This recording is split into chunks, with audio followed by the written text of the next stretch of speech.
અને હવે જોઈએ સમાચારો વિસ્તારપૂર્વક તો ખેલૈયાઓ માટે માઠા સમાચાર સામે આવ્યા છે, જેમાં આજથી 8મા નોરતા સુધી વરસાદની આગાહી કરવામાં આવી છે।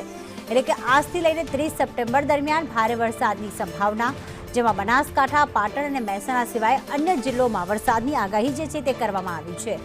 ગાજવીજ સાથે 30 થી 40 કિલોમીટરની ઝડપે પવન ફૂંકાશે। બંગાળની ખાડીમાં લો પ્રેશર સક્રિય થતા વરસાદની શક્યતા સેવવામાં આવી રહી છે। આજે નર્મદા, તાપી અને ડાંગમાં વરસાદની આગાહી વ્યક્ત કરવામાં આવી।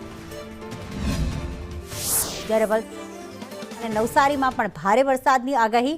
રાજ્યમાં બાકીના સ્થળે હળવાથી મધ્યમ વરસાદની આગાહી કરવામાં આવી છે। તાપી જિલ્લામાં ભારે વરસાદની આગાહી છે।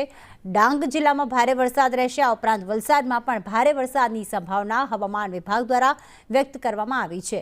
ભારે વરસાદ નર્મદા જિલ્લામાં પણ રહેશે અને સાથે સાથે તેની આસપાસના જે જિલ્લા છે તેમાં પણ વરસાદી માહોલ છવાયેલો રહેશે।